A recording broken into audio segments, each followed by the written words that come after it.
Smart money concept एक ऐसी trading strategy है जिसे माना जाता है कि इसे स्मार्ट मनी यूज करके मोटा पैसा बनाती है। बड़े बड़े इंस्टीट्यूशंस, म्यूचुअल फंड्स, बैंक्स और हेज फंड्स, इन सभी को स्मार्ट मनी नाम से जाना जाता है। ये जैसे ही मार्केट में कदम रखती है तो मार्केट मानो पानी की तरह बह जाती है, कभी रॉकेट बन जाती है तो कभी झरने के जैसे नीचे गिर जाती है। कैसा हो? अगर आप स्मार्ट मनी के साथ ट्रेड में एंटर हो और अच्छा खासा प्रॉफिट बनाकर बाहर आए, शायद आप भी रोज रोज के एसएल हिट से परेशान हो रहे होंगे। तो चलिए वीडियो को स्टार्ट करते हैं। स्मार्ट मनी कॉन्सेप्ट को समझने के लिए हमें सबसे पहले इसके कंपोनेंट को समझना होगा, क्योंकि स्मार्ट मनी कॉन्सेप्ट के इन कंपोनेंट्स को समझे बिना आप हमेशा लॉस ही करेंगे, और बिना इसे समझे आप ये भी नहीं जान सकते कि स्मार्ट मनी किस कैंडल में एंटर हो सकते हैं।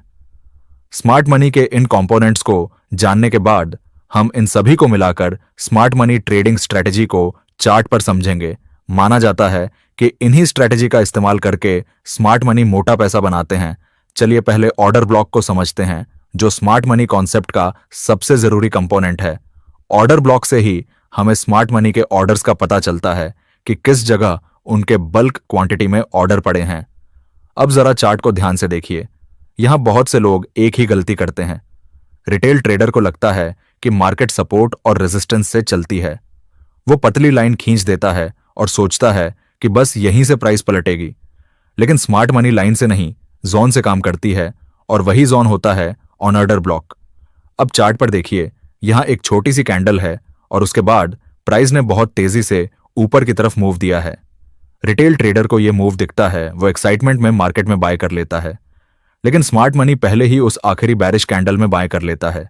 चूकी होती है, वही कैंडल असली ऑर्डर ब्लॉक होती है। रिटेल ट्रेडर को लगता है मूव यहां से शुरू हुआ, जबकि स्मार्ट मनी को पता होता है कि मूव यहीं से शुरू नहीं, यहीं से प्लान हुआ था। अब गलती कहां होती है? Retail trader on order block को पहचान ही नहीं पाता, या फिर पहचान भी ले तो तब ट्रेड लेता है जब प्राइस पहले से बहुत दूर निकल चुकी होती है। स्मार्ट मनी क्या करती है? वो पहले जोरदार मूव दिखाती है ताकि रिटेल ट्रेडर फोमो में एंट्री ले, फिर प्राइस को वापस ऑन ऑर्डर ब्लॉक तक लाती है। रिटेल ट्रेडर डर जाता है, सोचता है मूव फेल हो गया, और यहीं स्मार्ट मनी दोबारा बाइंग करती है। एक और बड़ी गलती यह होती है कि रिटेल ट्रेडर हर कैंडल को ऑर्डर ब्लॉक मान लेता है। याद रखिए, हर कैंडल ऑर्डर ब्लॉक नहीं होती। ऑर्डर ब्लॉक वही होता है जहां से इंबैलेंस बना हो, जहां से स्ट्रक्चर टूटा हो। अगर उस कैंडल के बाद मार्केट ने ट्रेंड नहीं बदला तो वो कैंडल बेकार है। अब आपको क्या करना चाहिए? चार्ट पर सबसे पहले यह देखिए कि प्राइस ने कहां से तेज और क्लीन मूव दिया है। फिर उस मूव से पहले की आखिरी ऑपोजिट कैंडल को मार्क कीजिए। अगर वो जोन अभी तक टच नहीं हुआ है तो वही फ्रेश ऑर्डर ब्लॉक है। वहीं पेशेंस से इंतजार करना है। और अब आपको क्या नहीं करना है? प्राइस भाग चुकी हो, वहां एंट्री नहीं लेनी। हर पुलबैक को अपॉर्चुनिटी मत समझिए। स्मार्ट मनी हमेशा पहले प्लान करती है, रिटेल ट्रेडर बाद में रिएक्ट करता है। आपको रिएक्ट नहीं, तैयारी करना है। अब बढ़ते हैं अगले सबसे जरूरी कंपोनेंट पर, लिक्विडिटी।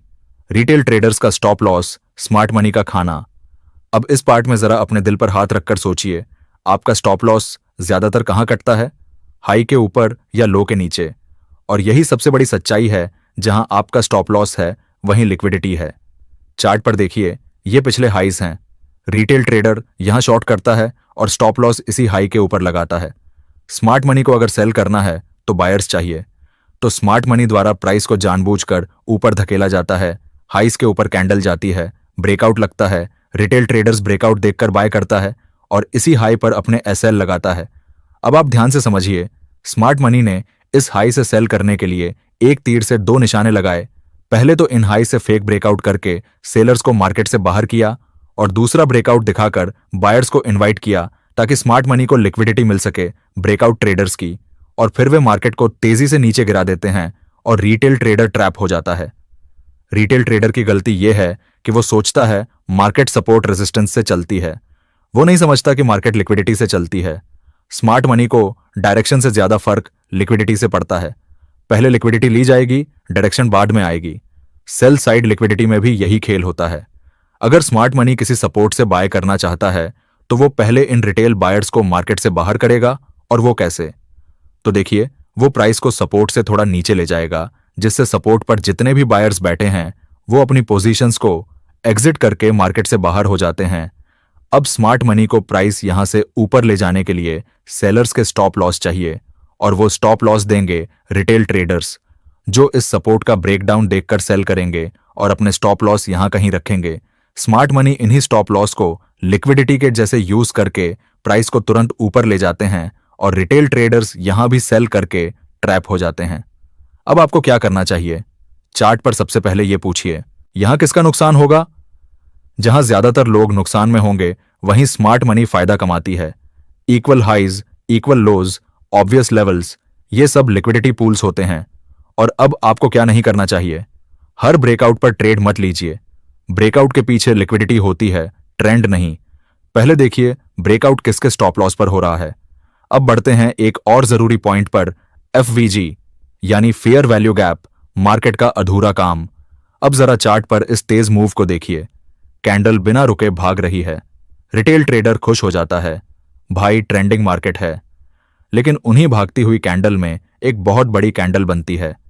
तो हमें चार्ट पर तेजी से भागती हुई कैंडल्स में एक बड़ी कैंडल को देखना है, उसके पहली वाली कैंडल का हाई और तीसरी कैंडल का लो मार्क करना है। यही होता है एफवीसी। लेकिन स्मार्ट मनी जानती है कि यहां एक इम्बैलेंस बन चुका है। जब मार्केट बहुत तेजी से मूव करती है तो बायर्स और सेलर्स प्रॉपरली मैच नहीं हो पाते। मार्केट को बैलेंस पसंद है, इसलिए वो इस गैप को फील करने वापस आती है। रिटेल ट्रेडर की गलती यह है कि वो गैप को इग्नोर करता है या हर गैप को एफवीजी मान लेता है। हर गैप इंपॉर्टेंट नहीं होता। स्मार्ट मनी सिर्फ फ्रेश, अनमिटिगेटेड एफवीजी पर काम करती है। अब चार्ट पर देखिए, प्राइस ने स्ट्रक्चर तोड़ा, उसके बाद एक साफ एफवीजी बना। रिटेल ट्रेडर यहां चेस करता है, स्मार्ट मनी वेट करती है। प्राइस वापस एफवीजी में आती है, रिटेल ट्रेडर डर जाता है और वहीं से स्मार्ट मनी एंट्री लेती है। आपको क्या करना चाहिए? स्ट्रक्चर ब्रेक के बाद बनी एफवीजी को मार्क करें। प्राइस जब वहां वापस आए तभी सोचें। पेशेंस सबसे बड़ा एज है। अब आपको क्या नहीं करना चाहिए? रनिंग कैंडल्स के पीछे मत भागिए। मार्केट आपको ल्यूर कर रही होती है। और अब सबसे जरूरी पॉइंट, बीओएस एंड चॉच। इसके बिना आप मार्केट में सर्वाइव ही नहीं कर सकते हैं। अब सबसे जरूरी पार्ट, रिटेल ट्रेडर ट्रेंड को बहुत देर से पहचानता है। वो हाई लो देखकर ट्रेंड डिसाइड करता है, लेकिन स्मार्ट मनी स्ट्रक्चर देखकर काम करती है। बीओएस यानी ब्रेक ऑफ स्ट्रक्चर तब होता है जब मार्केट अपने प्रीवियस हाई या लो को सही तरीके से तोड़ती है। चोचीएच यानी चेंज ऑफ कैरेक्टर तब होता है जब ट्रेंड का बिहेवियर बदलता है। रिटेल ट्रेडर की गलती यह है कि वो हर हाई ब्रेक को बुलिश मान लेता है। लेकिन अगर लिक्विडिटी लेने के बाद ब्रेक हुआ है तो वो फेक भी हो सकता है। स्मार्ट मनी पहले लिक्विडिटी लेती है, फिर सीएचओसी बनाती है, फिर बीओएस के साथ ट्रेंड कंफर्म करती है। आपको क्या करना चाहिए? पहले लिक्विडिटी देखें, फिर स्ट्रक्चर। अगर लिक्विडिटी स्वीप के बाद स्ट्रक्चर चेंज हुआ है तभी ट्रेड की सोचें। चलिए अब चलते हैं इस वीडियो के मेन टॉपिक पर, स्मार्ट मनी ट्रेडिंग स्ट्रैटेजी पर। सबसे पहले आपको यह समझना जरूरी है कि ऑर्डर ब्लॉक, लिक्विडिटी, एफवीजी और बीओएस, इन चारों कंपोनेंट को स्ट्रैटेजी में यूज करना है, तभी जाकर यह हमारी स्ट्रैटेजी एक्यूरेट बन सकती है। अब चलिए इसे चार्ट पर देखते हैं। प्राइस ने यहां से बहुत तेजी के साथ मूव किया है, तो हम इसके लास्ट रेड कैंडल को मार्क करेंगे, जिससे यह हमारा ऑर्डर ब्लॉक जोन बन गया है। ऑर्डर ब्लॉक में माना जाता है कि स्मार्ट मनी जैसे ही मार्केट में अपने ऑर्डर्स डालते हैं तो मार्केट उसी जगह से तेजी से मूव करती है। ज्यादा ऑर्डर्स होने की वजह से यहां पर उनके सभी ऑर्डर्स एक साथ एग्जीक्यूट नहीं हो पाते जब तक मूव इम्बैलेंस बनाकर ऊपर निकल जाता है, और इसी जगह स्मार्ट मनी के कुछ ऑर्डर्स पेंडिंग में रह जाते हैं। इसीलिए ऑर्डर ब्लॉक में बचे पेंडिंग ऑर्डर्स को एग्जीक्यूट करने प्राइस वापस आता है। लेकिन रिटेल ट्रेडर्स यहां क्या करता है, वो इस मूव को देखकर बीच में एंट्री ले लेता है। वो इस मूव के पीछे का लॉजिक नहीं समझता है।